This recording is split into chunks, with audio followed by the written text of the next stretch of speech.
party people. Welcome once again to the Party of One podcast, the actual play RPG podcast where the gaming table is always set for two. I'm your host as always, Jeff Stormer. Party people, we are back. We are kicking off our 2024 season with a bang, and we are joined on this episode by Brennan Lee Mulligan for a game of All the King's Goblins. All the King's Goblins by Color Spray Games is a GM-less tabletop role-playing game in which you tell the story of a daring quest undertaken by Goblin Knights.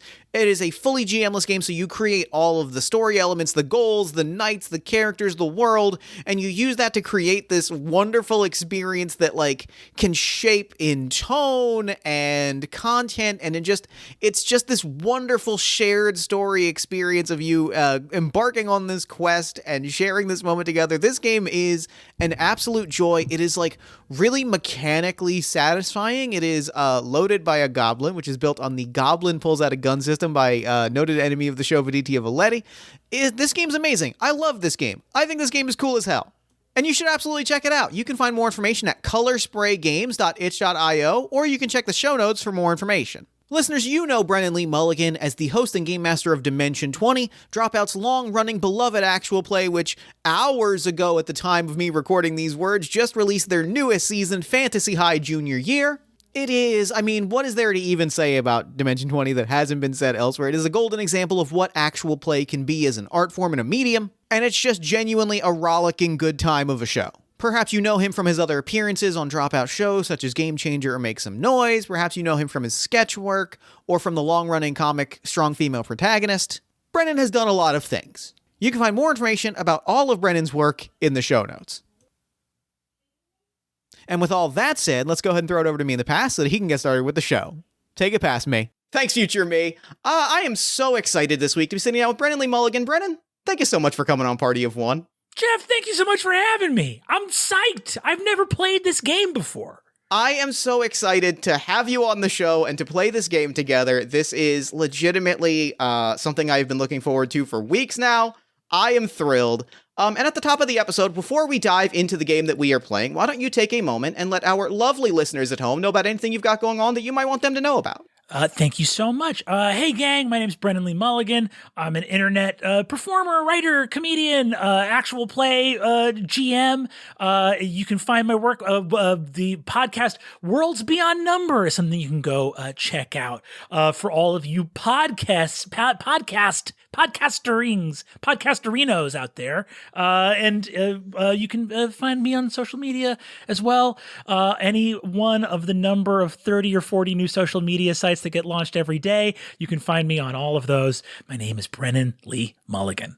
Blat, Sploop, it's all you're on all of them. I'm on Splat, I'm on Bloop, I'm on Zorp, I'm on Crouch. Crouch, pretty bad. Kind of hate Crouch, the UI. Not great. The vibes are not good on Crouch. Crouch is, the problem is Crouch adopted the worst discourse habits of Twitter without any of the real redeeming qualities. And also, it's just not satisfying to say that I'm sending a Crouch. That's just not an enjoyable thing to say. It's very driven by an algorithm rooted on sort of negative emotion.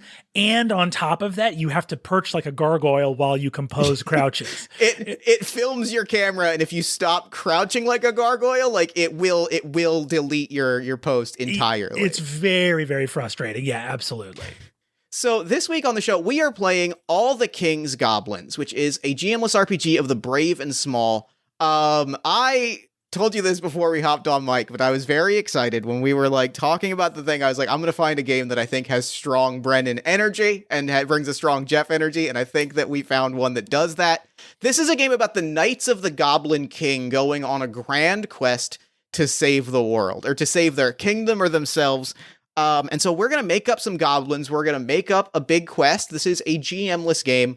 And so we're going to go back and forth and tell the story of a pair of goblin knights on a mythic quest. I could not be more excited. This is the OG Goblin Knight, Sir Didymus from Labyrinth, who rides a big sheepdog around, is immediately the first knight of the Goblin Court. I want to be a little guy getting up to mischief. I can't wait. I'm so thrilled. I'm so excited that you threw that out because like I can't, and I think that this is probably true of a lot of people. Like you can't hear the phrase Goblin King and not think of David Bowie doing contact juggling. So like I'm glad that's at the forefront of our heads. Just right. Just what a powerful image. Those gray leggings. My God. Truly scandalous. What was going on? I just recently went to the Jim Henson exhibit at the Museum of the Moving Image, and they have the legging, like they have the full Jareth costume with the leggings. It is what I can only describe as a jump scare. Turning a corner and seeing that outfit, you're like, oh, okay. Sir, I'm so sorry. Excuse me. Yeah. I need to leave right now. Incredible. That movie is so good. It's wonderful. This is a good energy to be bringing into this. So, before we begin play, we need to first set up the quest that our goblins will go on. This is our story goal, our objective. Our story ends when we definitively succeed or fail to achieve it. We're going to roll 2d6. Brennan, would you like to roll a dice to determine what we're doing or why we're doing it? Oh, sight unseen. I think I'll roll Y. I think the Y is what I vibe with. All right, I'm going to roll a d6 for what? That is a 6. We are investigating a mysterious place. And I got a 2. So we are atoning for our misdeeds. I love investigating a mysterious place as a way of atoning for your misdeeds. There's something real good about that immediate, like that's a vibe is what that is. What I love about it is it's a quest that seems like like you can understand like restoring or healing something as a way of atoning for your misdeeds. Mm-hmm. You can understand like serving someone else as a way of atoning for your misdeeds. Exploring a mysterious location. The idea of being like, you need to go to the Nether Zone and you know why. And you know what you did. You know what you did to have to go to the Nether Zone. It truly, the thing, as we start to map out story elements, which are the things that make up, like, the non, or, like, I guess what you would call, like, the non-player elements that make up the story, the thing that jumps out to me, and this is, like, I'm pulling on a thread here, that tells me that the place that we're exploring is either, and I'm going to throw out two options and tell me which one is more appealing to you, either has made itself known because of the misdeed that was committed. So it's either somebody opened a portal and now we got to go see what the portal is, or the thing was already there and this was just somebody's got to go do this. No one is stepping forward. Hey, you two owe us one. I like option 1 because I like them being very strongly connected. Mm-hmm. I like there being a goblin rule of like, you guys know that if you open a portal, it's okay. We forgive you, but the rule is now you have to go in the portal and tell us what's in there. That's genuinely like that is a great world like that, and that tells me a little bit about like this court of goblins in terms of there's something about like goblin lore that I love of the mischief maker, right? Like the goblin and the gremlin on the airplane wing, like dismantling things. I like that sort of like mischief making in the sense of a goblin court that is the epitome of a fuck around and find out mentality of like, but in the sense of we're gonna fuck around. Yes. Understand. It's on us. We will fuck around for sure. But we agree that we will then find out. We accept the burden of finding out in exchange for the power of fucking around. That's Perfect. A very good goblin code. Okay. So, in fact, I'm going to go ahead because the way that story elements work, these are our places, major characters, minor characters, enemies, items, vibes, plot threads, etc. The way that story elements work is they are a type of a thing, a name of a thing, and then a goal and 1 to 3 touchstones. So this is a way for it to give us, world details and things like that.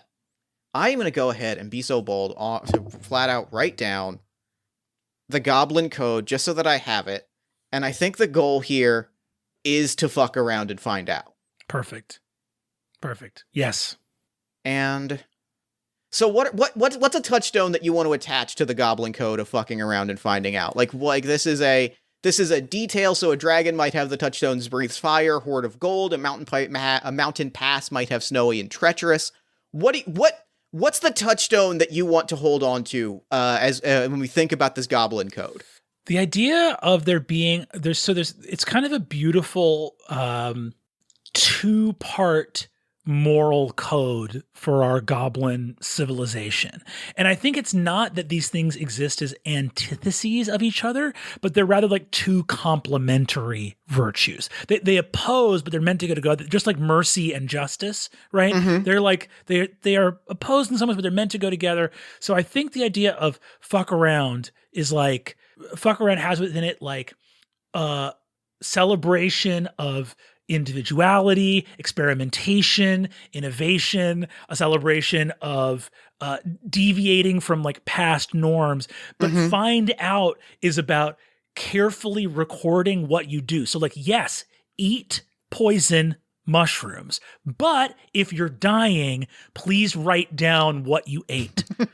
That's fantastic. And that gives me a touchstone to build on that, is that like it is, I've written down the sharing of information, because I think that's the part of it that I think is equally important, is like, it's a little bit of like secret passing. It's a little bit of boasting. It's a little bit of like scrawling a warning on a wall, but like it is this sense that every strange little deed that this kingdom partakes in, we have like is shared in some capacity, and that information that information is accessible in some way. Like there's this web of information that can be pulled on. And it might be, I talked to my cousin who has a roommate whose uncle is a ghost that died doing a thing, but I can get that information in a quick fashion, is I think really, really compelling, and like an interesting detail for knights to have specifically. I like that it sounds like goblins are put an emphasis on experiential evidence of like, oh, we want to go to the source. We want to go to the person that actually experienced this. I love the idea of a goblin coming into a big goblin meeting in a dungeon somewhere and like being hooded and taking the hood off, and there's an arrow through their head and everyone gasps. And then the goblin is like, there are traps in the woods. And everyone goes like, my God, you've become a doctor. And they give him a diploma. And that's like, and he's like, Doctor of Traps. I got shot in the head by a trap. Doctor of Trap Finding, sure. Yeah, Doctor of Trap Finding. That's great. I like that so much. So I think that gives us a good handle on our Goblin Code touchstone, which means I think we've got to map out like what this weird place that we're exploring is. I think that's the other big touchstone that I want to have at the top of the story. So, what's the first like big place for us to explore that pops into your head? I think if we're talking about portals, the first big place for us to explore should be a like very deadly other world. So I'm trying to think of like, what do we have that like makes portals open in the goblin homeland? And then I'm trying to think if there's something like in Labyrinth, like the goblin portal opens, but it opens into like fairy portals are always opening at like scenic Victorian English countryside manners. And then there's like other, so I'm trying to think of like, is there a very fun, dangerous place unlike that a goblin portal could open up to? Like, in my head, it's like a space station or like I almost was going to say like a Star Destroyer or like equivalent like space or like cyberpunk horror thing of like, it is a nightmare location of killer robots and deadly traps, and that feels for like goblin knights to accidentally open a portal to like the laser factory or like the nightmare bot factory is delightful. Yes, absolutely. I love that. All right, Cyberpunk robot factory is where the goblin portal opens up this time.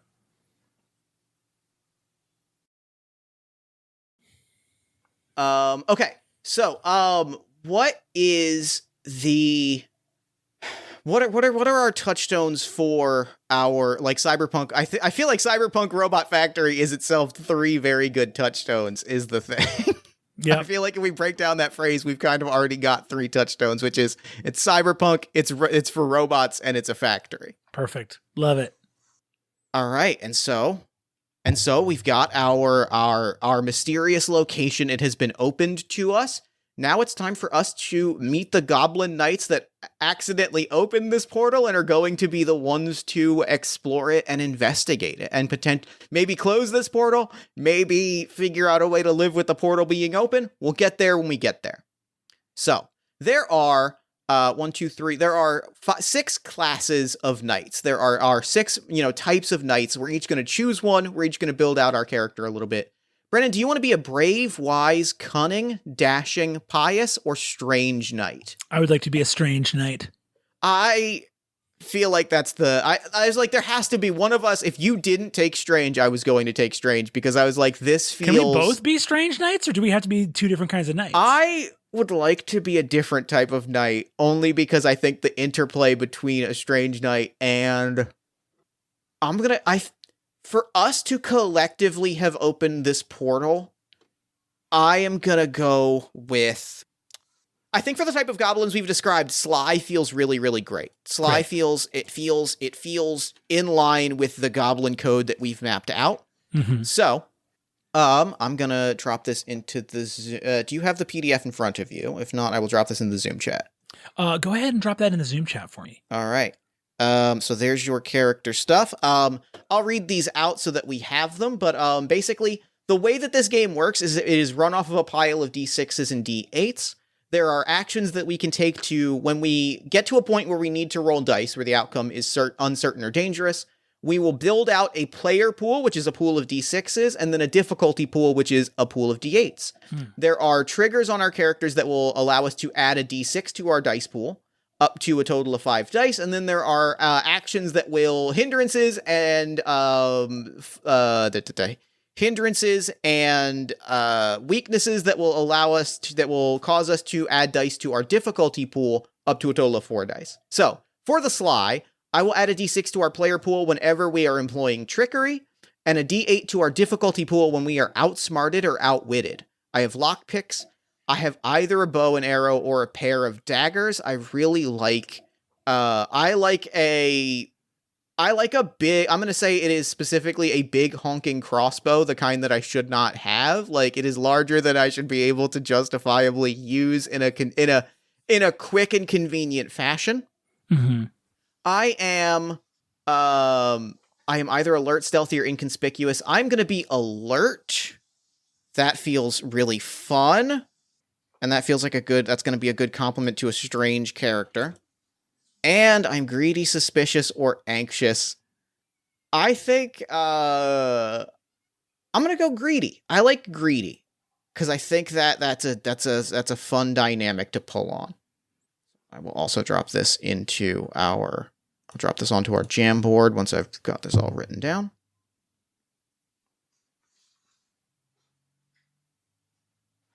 And I am going to drop this in as I reveal the name of the character, because I wrote all of this out and then realized how badly I think I want this character to be Dr. Glarf Traps Finder, who has an arrow in his head from finding traps. I think it's the right we've got this character that we've made up, and I want to play around with this character more. Incredible. I love that. So I am the strange. We add a D6 to the player pool when weaving and perceiving magic. We add a D8 to the difficulty pool when resisting the darkness. Ooh.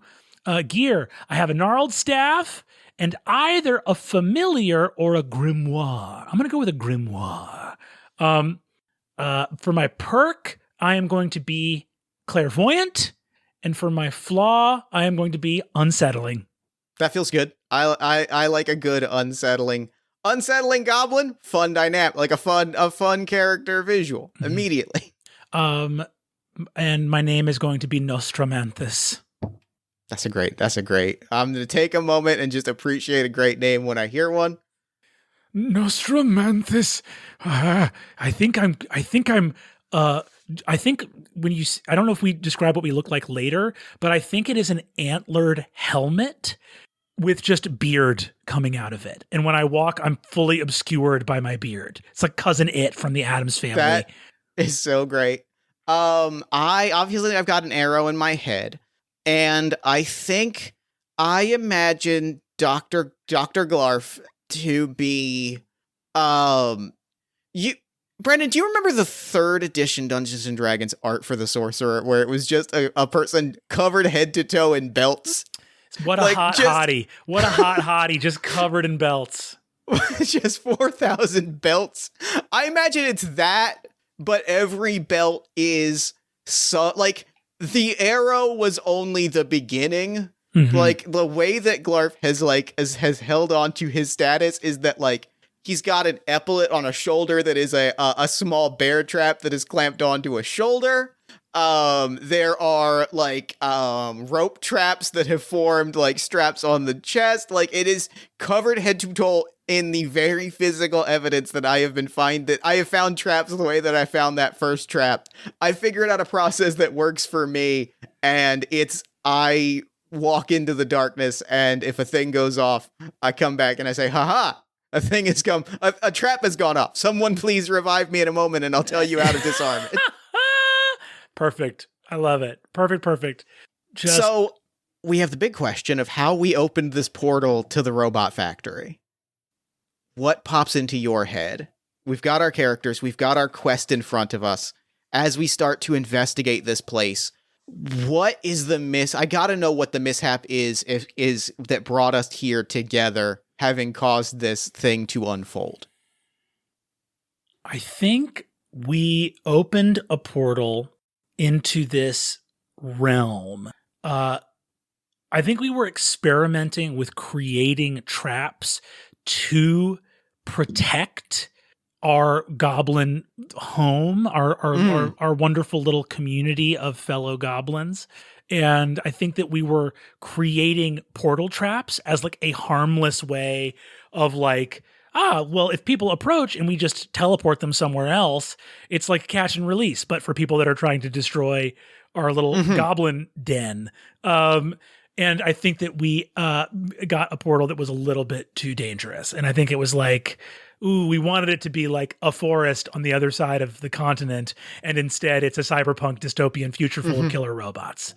Bummer. And I like that. I'm gonna build on that and say, I think that this project, this harmless catch and release trap project, is Dr. Glarf's magnum opus. Like this is his TED Talk moment of like, I'm going to build a better future where traps are harmless and people are taken care of, in part because I am living proof of like what it looks. I am living proof of what it looks like to like when we live in a world where we don't share this information, right? Like one of the reasons sharing information among ourselves is so important is because if we don't have clear information of where the bear traps are, I've got a bear trap on my shoulder. Yes. So like I have created this vision in my head, and I almost feel like it is perfect for me to be like, we've got Nostramanthus, we've got a wizard, they've got a grimoire.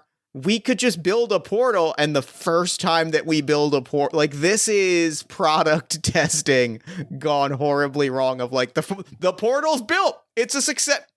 All right, there's a kink in the plan. We'll investigate this, we'll solve it, we'll come back and get the portal right next time. Yes, 100%. 100%. I feel like the thing that really caught Nostramanthus off guard was it's like the idea that when the portal opens, you could just come back through it, and that had not occurred to him. That he was like, what? No, they are flung through the... Oh, I guess there will be a portal on the other side. Well, shit. Oh, no. Yeah, great point. Well, now we know. That I feel like now we know in Goblin is a thing that is like written on crests. Like that is an essential like creed of the Goblin code is ... Now we know. Now we know. That is yeah, that's at the end. Now we know. And so we are sent. I think like this is I'm envisioning us like this portal is here, and I think before we enter the portal, I want to foreground one of the threats and for us to like engage with a threat in a very contained way. I think one murder bot has walked through the portal, which is our realization that this portal goes two ways and we need to investigate it. And like we are alone. We are fairly alone in this contained facility, or this like this magical chamber, and there is a robot with a Mega Man style gun arm, like pointing and firing blaster bolts in our direction. Yeah, it's like it's getting white hot in the center of the rotating barrel of the gun arm. It's like spinning up, like it's bad. It's looking bad. So that means that we've got to address this challenge. So what is Nostromanthus doing in this moment? I am preparing to challenge the being to a riddle contest. Great. I love that. I think we're going to I think that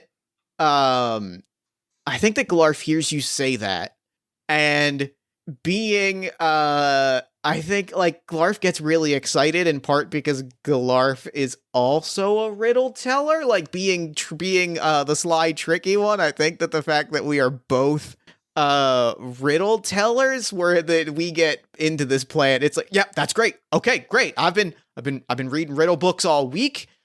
I'm trying a new daily practice where I read one a day. It's going really well.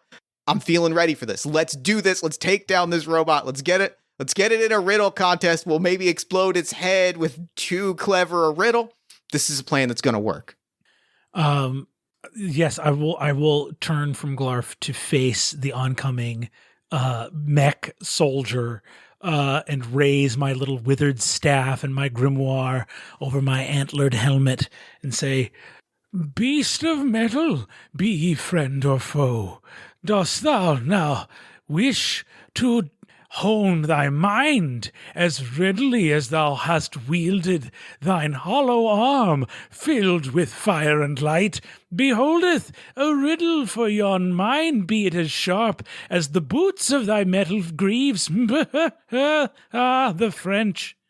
The robot locks. I think the robot locks on. Its arm is still burning white. It's pointing in your direction, and I'm going to call this a dice roll. I think this is a dice pool moment. I think that if we're going to discuss the outcome that we would like to see from our if the player dice win and if the difficulty dice win. I think that the outcome I would like to see. What you're rolling some dice here. So what's the outcome you want to see on a success? On a success, I would like to see the mech that is approaching us genuinely attempt to solve the riddle and fail. And feel honor bound by that I like that. to not harm us. I think that on a fail, like it's blasting. Like it's the simple option. It's a straightforward option. I think that the funniest, most fun option to me is if this dice roll is a failure, the answer to the question of would you riddle your mind as you riddle your gun arm is just no. No, I fully will not do that. I think that to me is what I want to see happen if the difficulty dice win. Mm-hmm. Hell yeah. So, all right. We are. So let's build out some dice. I will build out our difficulty pool. If you want to build out our player pool, I'll walk through what that looks like right now. So we start with 1d6, and we can add up to 4 more dice. We can add 1d6 for every character in the scene actively helping you accomplish your goal. Okay, it feels like Glarf is helping me, so that feels like another I'm definitely D6. helping, so that's a second dice. Do you have any skills, perks, or perks or items that you think are helpful in this moment? I think my grimoire has some riddles written in it, so I'm going to use my grimoire here as well. Okay, I like that. I like that a lot. And any beneficial narrative elements or fictional positioning that you think will help you achieve your goal? I think none. I think there are no fictional elements that would make this likely to succeed. I am going to give you 1 extra dice, specifically because I have the perk, or I have the ability that I add a d6 to the player pool when we're employing trickery, and that is very much what this is. Ooh, so I almost think that, yes. like, as Glarf is helping, there's a degree of, like, whispering, like, go, try page 47. Try page 47. Awesome. So that's 5d6, right? That is 5d6. Okay. And I start with 2d8, and I can put in 2 more dice. We are unprepared, outnumbered, outclassed, or ambush. I don't necessarily think that's the case. No, I can add a D8 if the situation pushes on one of our hindrances, flaws, or fears in a way that shakes our confidence, or I don't think that's the case either. I think that I don't think we're outsmarted, outwitted. I don't think we're resisting the darkness or any. I am going to add 1d8 just for this is a kill bot that's purpose is kill. It has a singular purpose, so I'm going to add this third d8. All right. So with that, you're going to roll your dice. I'm going to roll mine, and we'll compare our results. Okay. Okay. So we've rolled our results. The way that this works is it's a little bit risk rules where we're going to assign results to specific dice. So I will read you what I've got, and you can tell me which dice you want to oppose each with or accept a failure. So we're going die by die to beat all the D8. Gotcha. And you can assign multiple D6s to a D8 to take that success. And if you can either choose to take a failure, or if you have no dice left and there are dice left over, then you take that. Then those count as failures. Copy that. Understood. Okay. Or rather, those count as catastrophes, which is something going wrong. We'll get there in a moment. Okay. So what I've got here is 2 8s and a 2. Whoops. Okay. 2 8s and a 2. So 2 8s and a 2. I will put up I'll put up a 4 against the 2. Okay, that's a 6. So that assigned D6 beats the D8's value. So that is a success. We make progress towards our goal. So that is one success. I'll put up a 5 and a 4 against one of the 8s. Does beating them by a larger amount do anything for us or no? It does not. Okay. Then in that case, I'll do a 5 and a 4, so we get another one, and then we fail on the last one. I only have 5. We take a catastrophe. So we take a failure. So you do have a 5. So we don't take a catastrophe. Something does not go horribly, stupendously wrong, but it is a failure, which is something that keeps us from achieving our goal. I think so. We've got 2 successes and a failure. Mm-hmm. And I think what I want to do is like outline what we want each of these successes and this failure to look like as like independent items. I think is the way that I think is going to be the most like the best way to map out these results. So what are the 2 things that go right? Like they can be, one of them I imagine is that you get the thing you want and you catch it in a riddle contest and it fails. Like I think that is a good one success. What's the second success you want to pull from this? The second success I want to pull. Okay, so the first success we pull from this is that this thing engages in the riddle contest or no? That feels good. I like that. Engages in the riddle contest. I think it does. I think it absolutely, like, its laser beam is pointed at you, and we hear sort of the Windows ping of like a program boots up. It's like, Riddle Master 5000 activated. Great. Yes. I think the second success is the Killbot likes the cut of our jib. It recognizes that we are spunky and in it to win it, and it has some fondness for us. I am going to go so far as to add an extra D6 item for Nostramanthus. You have because you specifically were the one reading these riddles, this kill robot riddle master specifically like just is your friend. Like this is just, you have a friend and ally that you can tap for an extra D6 into a dice pool. Let's go, Killbot. Let's go. I think the Riddle Master 5000 is like and I think this actually gives us the failure, right? Because like, I think that the natural failure that comes from this is that the 3 of us get so wrapped up in solving riddles that we forget about the portal for at least long enough that like now it is urgent for us to figure it out because more killbots and weapons are on the way. I love that. And I think too that Killbot, the big failure component here also is that like Killbot solves the riddle instantly with no problem. It's like, the beginning of eternity, the end. Is it the letter E? You're like, shit. Yeah. Yep. Yeah. Oh, have you heard this one? Shit. and it's riddles? impossible to decipher. Impossible. Truly impossible. In part because they rely on, like, understanding the cyberpunk dystopia in order to, like, find, it's like, the answer is actually the internet.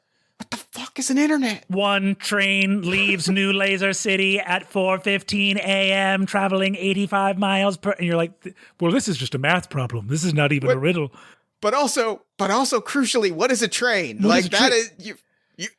I have questions about the very premise of what you're offering here. Yes. Perfect. Love it. All right, so now it is into the breach as we step through this portal.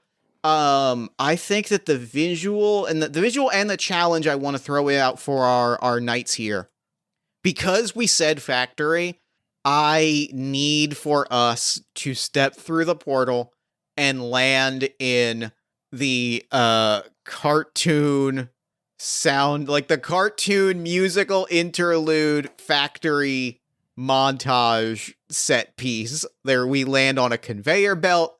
In front of us, there is a big smasher. We get the quick shot of, like, fire being blasted with torches from both sides. I see, this is where my heart is broken, because I used to know the name of the song from the factory montage in the cartoons. Do you mean the one that's like boom bum bum ba da bum bum boom bum yes, bum? Thank Yeah, you. I got you. Yeah, you get it. That song is playing as we touch down, and we are immediately in danger of being crushed, burned, and torn to shreds.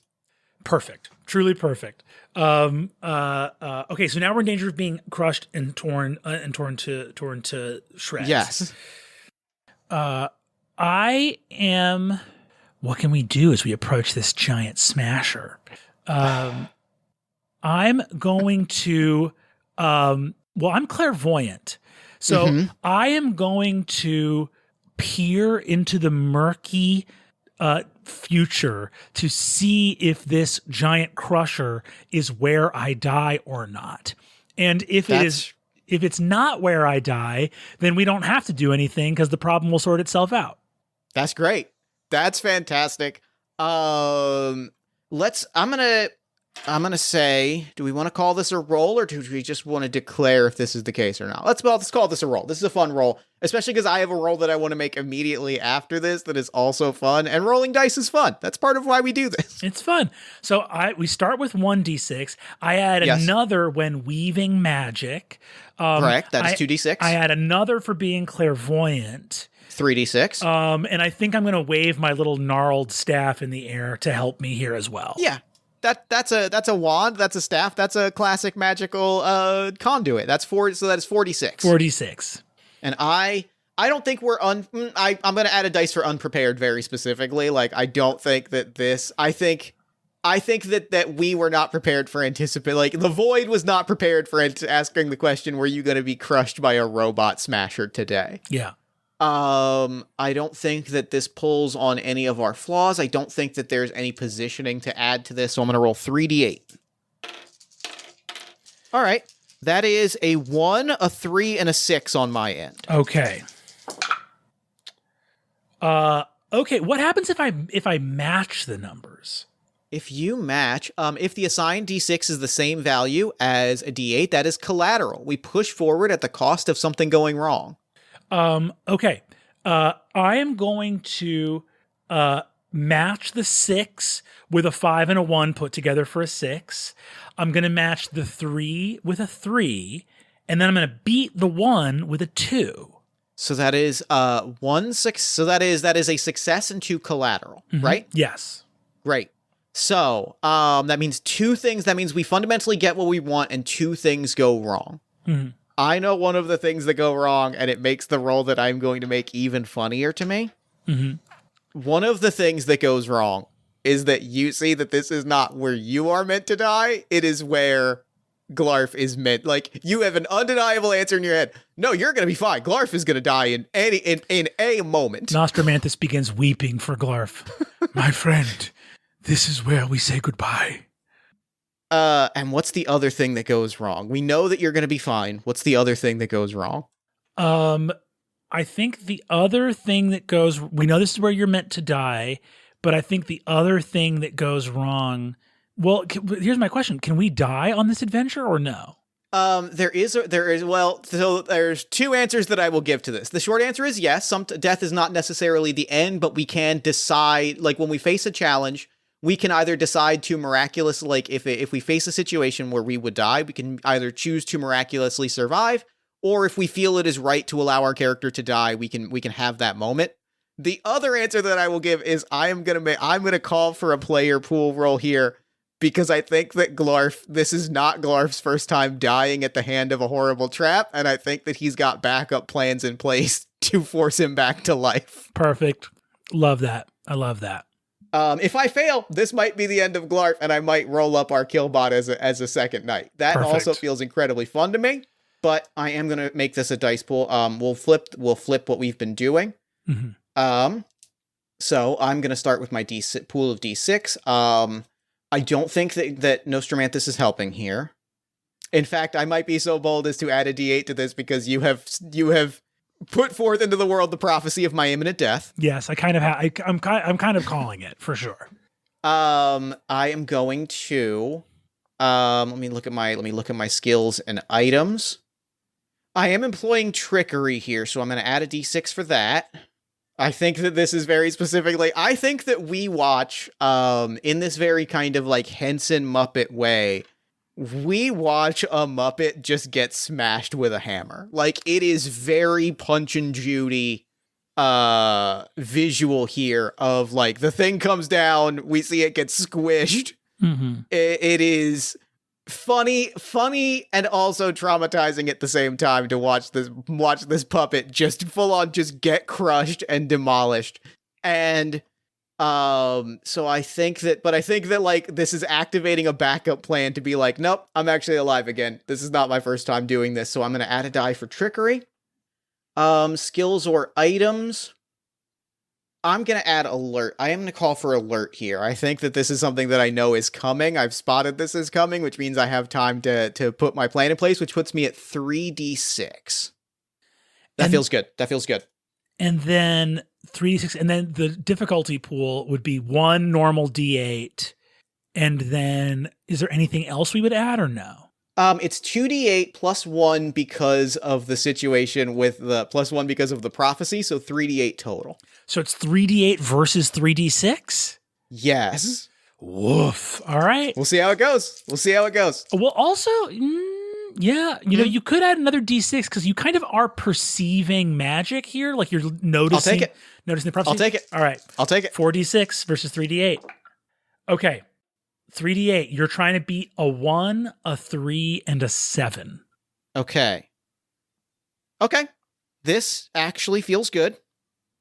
I'm mapping this out here. I've got 2 1s, a 3, and a 4, so I'm going to beat that 1. I'm going to put I'm going to put 2 1s into that to beat that 1. Okay.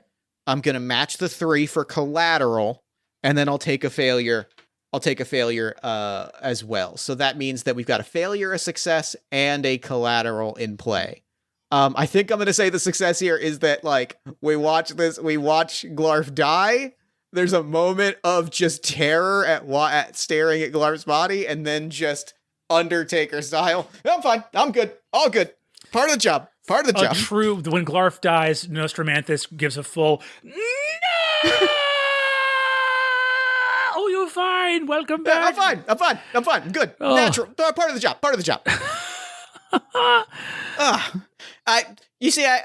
Actually, it's funny. You see this bear trap?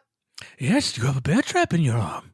The second the heart stops, the bear trap clamps down, the heart restarts. Big bolt of adrenaline kicks me right back to life. Oh, Glarf, you... Oldest trick in the book. You are a glorious abomination, my friend. It's what we do. It's why I'm the best. It's why I'm the doc. And hey, you know, this big smasher killed you, and now we know. The smasher kills you. Go under the smasher, get smashed, die. Now we know. We share this information outside the portal. Mm-hmm. That's great. All right. Today is a win, no matter what happens. I'm like writing in my grimoire. I'm like, if you go through the portal, killbots love riddles. ... Maybe should be called Riddlebot. Smasher kills you. All right. That's our notes so far. So far, very fruitful expedition. Feeling like we're learning a lot. I think we're doing a great job. What's the failure? What's the thing that goes wrong here? Because I think that's also going to lead us into like the next challenge, and maybe also introduce like the big thing that we've got to do while we're here.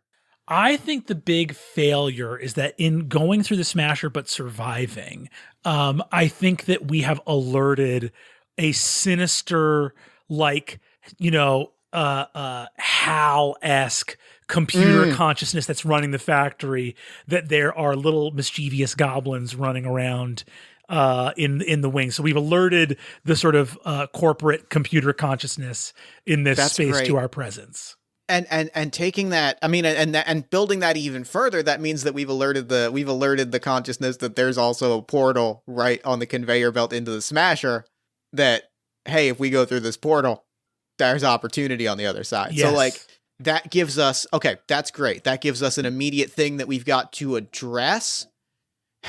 I feel like I want to, let me throw this to you. I feel like I've thrown out. what's the next challenge that we've got? We've dealt with the Smasher and the conveyor belts. We're hiding on the floor. We've got Riddlebot with us.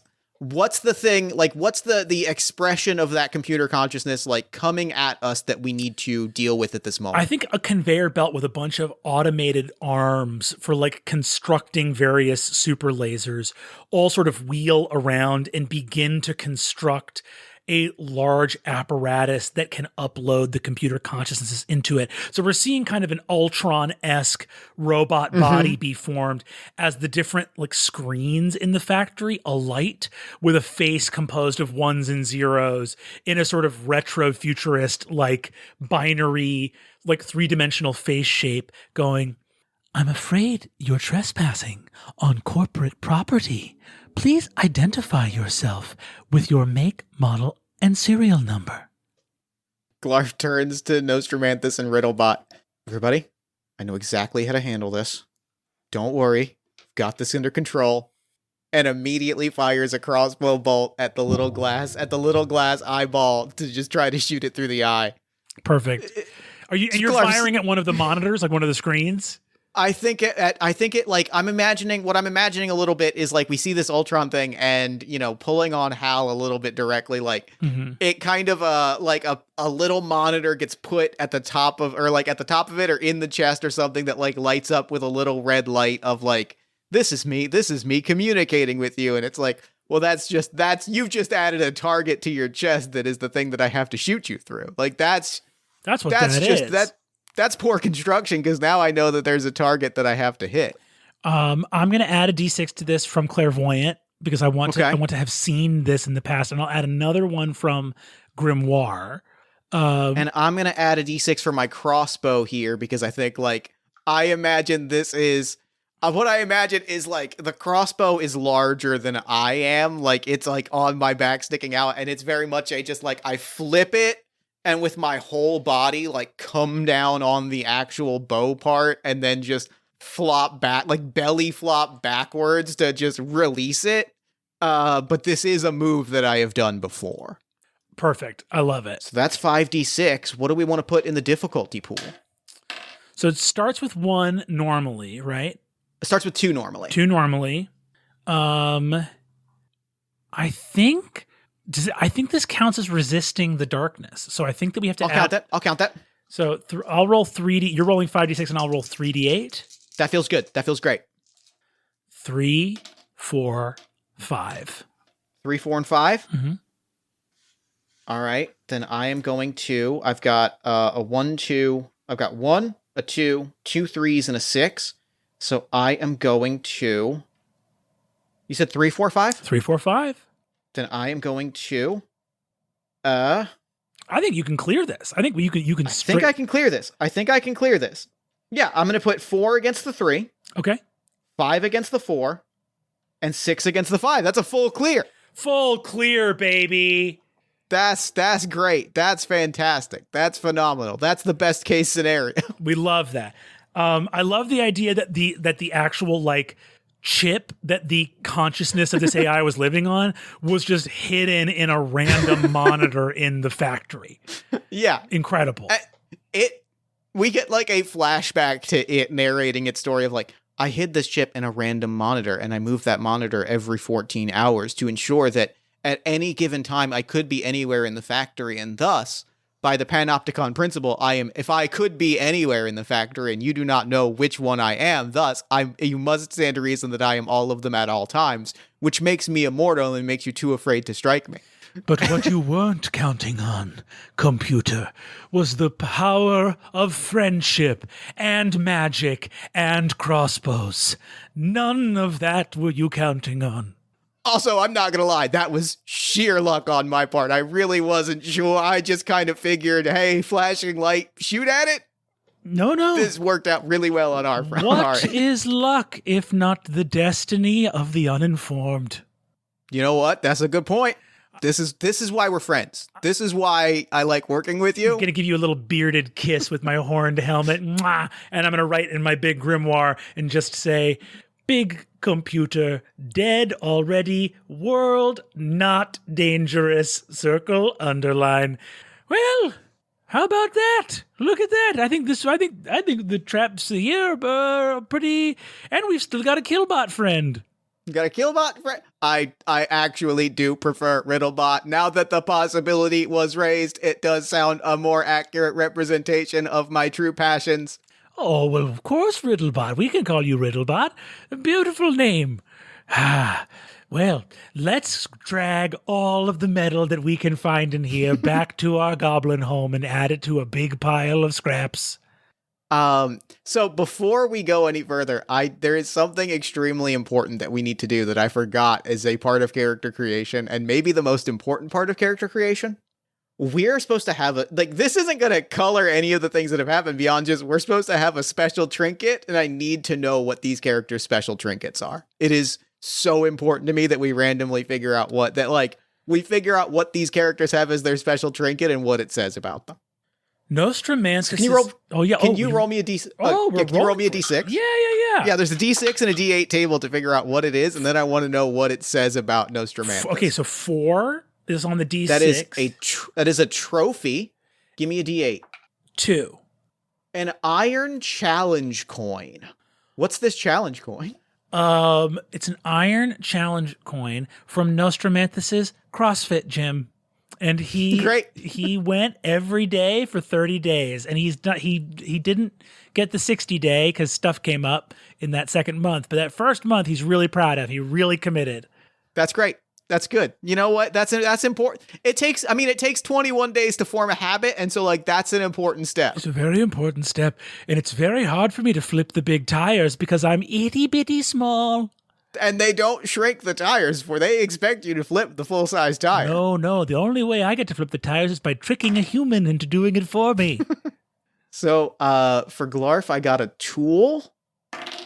And my tool is... See, this actually, I love this, is that my trinket is a signal whistle.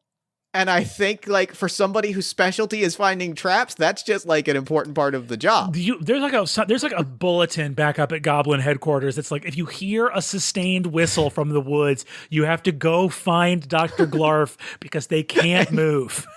And you have to bring him back to life. If you hear a sustained whistle and then silence...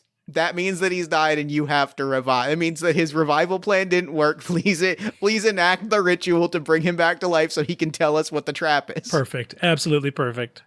So I think that is the final challenge for us is we got to grab some stuff and smuggle it back through this portal and then probably figure out how to close the portal because this is in fact completely terrifying. Incredible. So yeah, let's grab all the gear we can and start to huck it back to the Riddlebot. Would you do me a favor, my friend? Would you help start dumping all of the shiny things in here through the portal back to our goblin homeland? Riddlebot picks up a hand comes out of the Mega Man cannon hand because it's gotta have swappable modes.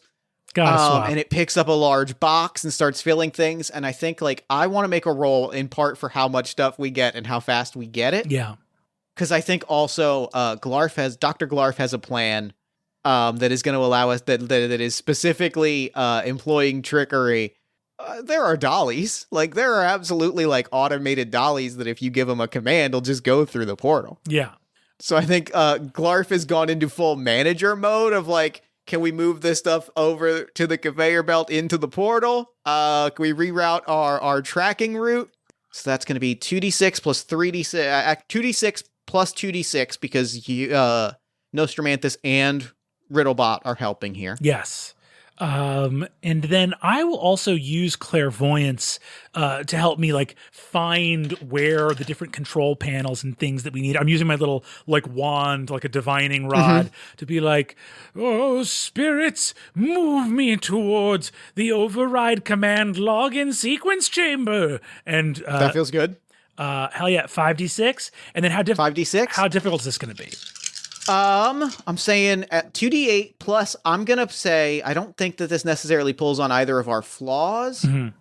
I don't think that we are unprepared, outnumbered, outclassed, or ambushed, but I do want to add a third d8 for a narrative element, which is we get like a cutaway for a moment, like, Glarf, Nostramanthus, and Riddlebot don't know this, but there are like automated robot drone jets, like fighter jets, like rearing towards our location.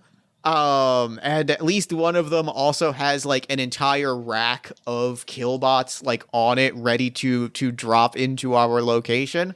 The word of the portal has spread. And if we don't get through it and seal it up quickly, there is going to be an entire battalion of robots that are going to come marching through this portal, and it is going to be a disaster. Here comes 5d6. All right, and I will roll 3d8. That is a 3, a 4, and a 6. Okay. A 3, a 4, and a 6. Yes. Okay. Against the 3, I'm going to put a 5. That's a success. Against the 4, I'm going to put another 5. All right. And against the 6, I'm going to add 1 and 6 to get 7. That is a complete and utter success. We are running this factory like a business is the only way to describe it, right? Like that's got to be at least like one of the successes is just that like between the dollies and Nostramanthus in the control room, the factory, the cartoon factory music has kicked back up, except it's just a massive looting of this automated AI factory, just shoveling things through the portal as quickly as possible. Perfect. Absolutely perfect. Nostramanthus has lit up a huge cigar in the control booth. A good stogie while you've hijacked a factory. Another lovely outing through the portals. Glarf has a dirty martini with the olives sticking in it and is standing next to Nostramanthus. This is fully gone to Glarth's head at the very least. Yeah. Incredible. And I think as Riddlebot gets the very last like plastic bin that doesn't have enough stuff in it, I'm going to raise my stogie to your martini glass and go, "Oh, Dr. Glarf, it seems our chariot awaits." And I'm going to leap out of the command center into the bin, like as it's getting loaded onto the conveyor belt. Dr. Glarf is immediately right behind you. And our final challenge for this adventure is figuring out how we are going to seal this portal. And I think at this moment, like the thing that we see that gives us a sense of urgency, we step through the portal, we are having a blast, we are clinking glasses, smoking stogies, at which point we hear an explosion and the entire wall of the factory is blown away as the battalion and jets are just at the port. Like they've blown away the wall of the factory and they are just full on marching towards us. And there's a moment of like the glass drops, it shatters so seal the portal? Is that do we seal? Should we seal the portal? We should seal the portal, right? We should seal. That's so many. I shot one of them, and I frankly don't know that I've got another one in. Just being clear. There's a lot of guys. There's a lot of guys there for sure. Well, here's now. Who's anyone? And I think here Nostramanthus is going to look up and realize that he doesn't know how. It's not in a goblin. Like it's against our principles, which are fuck around and find out to like seal a port to like remove a source of consequences. So I think that the way he's going to seal the portal is by opening a portal on either side of the portal to the other portal. So it's literally like if you had a portal. They walk through the portal into the other portal. And it's like paper thin. So you like leap through the portal, and before your eyes can register that you're in the goblin homeland, it's like a 1 micron across barrier into really another funny. portal back to the factory. So that's really funny. I'm just going to open that portal and be like, great. So, they might come in through that portal, but it's just going to lead them right back to the factory. So it's sort of just a weird orange disc in their factory that, to their knowledge, just leads to the other side of the disc, Let's give this. I think this is one final roll. I think I got to add that third D8 to the difficulty pool for us being unprepared in this moment. Right. That feels right. Feels right that we would be unprepared here, but this is definitely weaving magic. Mm-hmm. I think I'm using my grimoire and my staff here. I think this is a full whammy jammy portal making. Is there anything else we would use here potentially? I'm gonna add a dice to this, and raise the stakes of a failure here in the most dramatic way possible. Great. I think that Dr. Glarf is going to buy you time so that we can add that D6 of using trickery, but I think the way he's going to do that is by running the killbots in a circle until you have time to set up that portal. Perfect. Like, I think he steps through the portal, starts like just running back and forth, lasers are firing at him, and he is like watching you until you give the signal for him to jump back through the portal. Perfect. So we've got 2d8 plus one more d8 for being outnumbered. And I'm going to add one more d8 because we did not invoke this d6. And that is that there is now a blinking red light on top of Riddlebot's head that is like the AI command to eviscerate has been activated, and they are fighting the urge to open fire upon us. Great. Here we go. 5d6. This is 48 versus 5d6. All right, we've got a chance. That's a 1, 2, 3, and an 8. A 1, 2, 3, and an 8. Okay. Let's see here. 1, 2. Okay. So this is going to be 2 successes and 2 collaterals. Because I have a 9 versus the 8, a 3 versus a 3, a 2 versus a 2, and a 2 versus the 1. Okay. So fundamentally, the portal gets set up. What are the 2 things that go? Like, fundamentally, we get everything we want. Glarf is through the portal. Portal is set up. Killbot, we see the shot of the robot army, like, marching, and they walk to the other side of the wall, turn back, walk back through the other side of the wall. They do it 3 or 4 more times. What are the 2 things that go wrong? I think Riddlebot, before we can seal off the portal so that he's no longer getting the AI signal, I think he blasts the stogie out of my hand, and I think I go, my stogie. And I think that go for it. Oh, I have a good cliffhanger for this one. Okay, let's do it. The problem with the original problem was that we opened a portal thinking it was a one-way portal and then realized it was a 2-way portal. We solved this by opening a one-way portal, which means we have in fact, like, we watch the robots walk through, and as they perceive it, they just walk to the other side of the wall. Mm-hmm. However, that covers 3 of the 4 sides of this portal. On the 4th side, we peer through, and it is storm clouds and castles. I said storm clouds. I was going to go with the whole dragon thing, but once I said castle and lightning, a much funnier thing pops up. It is all black and white. There is a castle, a flash of lightning, and the one thing that we see before that is our cliffhanger is Dracula's face pop up in the portal and just stare at us. And it's like, oh, that's a portal to the Dracula dimension. Dr. Glove, here we go again. Now we know. That's where that goes. And that is game. Yay! That was so much fun. Insane. I'm so delighted at that. I love it. Truly unhinged. And genuinely, from talking about the things that we love about the game perspective, like, there is such a distinct joy to like seeing the tactile tactical joy of like having the pool of dice and going like, all right, I've got my results. How do I spin this? Like assigning dice to numbers, fun every time. Like I know, like that is just a joyful activity. Very, very Magic the Gathering. Very like, okay, you have your defenders. How am I going to organize my attackers here? How am I going to like I have there's a distinct joy, like, and there's such a distinct joy to that I think is really Magic. Like, there's really like hits. Yeah, I love it. I think it's great. This was so much fun. Thank you so much for joining me for this game. I had a blast. It was a joy, man. Thank you so much for having me. I was so happy it worked out. This was wonderful.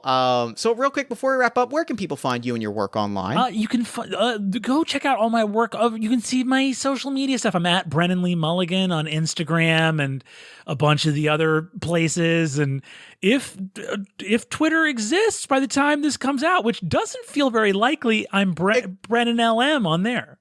I feel like every episode I've recorded for the last 6 months has had the disclaimer. You can find me on Twitter. Maybe.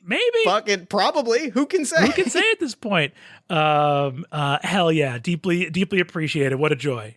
What a joy. Thank you so much for this. I had a wonderful time. And now I'm going to throw it over to me in the future so that he can wrap up with the show. Time travel. Thank you, future me. And I'm going to stop. Thanks, past me, and thanks again to Brennan for coming on the show. That game was, it was just such a joy, right? Like, it was just an absolute cartoon, wonderful experience. I was smiling ear to ear, and I've been smiling for months ever since we recorded it, just thinking about how much joy that game brought me. Be sure to check the show notes for a link to Dropout, where you can go and watch Dimension 20 Fantasy High Junior Year, as well as all of the other incredible seasons of Dimension 20, and links to all of Brennan's work. And be sure to head to colorspraygames.itch.io, or check the show notes for a link to all the King's Goblins and pick up your own copy. Then while you're on Twitter, follow us at Party of One Pod. Like us on Facebook at facebook.com/Party of One Podcast. Find us on TikTok at Party of One Podcast. Find us on Tumblr at Party of One Pod. Subscribe to our newsletter at buttondown.email/Party of One Podcast. And join our Discord community at bit.ly/Party of One Discord. If you enjoy the show, there's a lot of ways to support it. You can support us financially at patreon.com/JeffStormer or Ko-fi.com/JeffStormer. You can give us a nice iTunes review, shout us out to a friend, give us some love on social media. You can buy some Party of One merch at bit.ly/Party of One merch. Or if you're looking for more great podcast content, you can check out All My Fantasy Children, which is a character creation, storytelling, and world building podcast that I make with my best friend in the world, Aaron Catano Saez. We take a listener submitted prompt and spin it into an original fantasy character, populating a shared universe one story at a time. You can also check out Yazeba's Bed and Breakfast, which is an actual play about a heartless witch, a cozy house, and the many people making their homes inside. Both of those you can find wherever you get your podcasts. Party of One is, as always, produced and edited by Jeff Stormer and Jen Frank. Music for the show comes from the song Infinite Lives by Mega Rain, featuring the D&D Sluggers, and the Party of One logo is by Evan Rowland. If you'd like to inquire about advertising rates, coming on the show as a guest, or about press coverage of the show, you can email me at partyofonepodcast@gmail.com. And unless I am mistaken, that is all we do here. So until next time, thank you so much for listening. Remember to fight the forces of fascism every single day. Remember that self-love and self-care are radical and defiant acts of resistance. And as always, party on, everybody.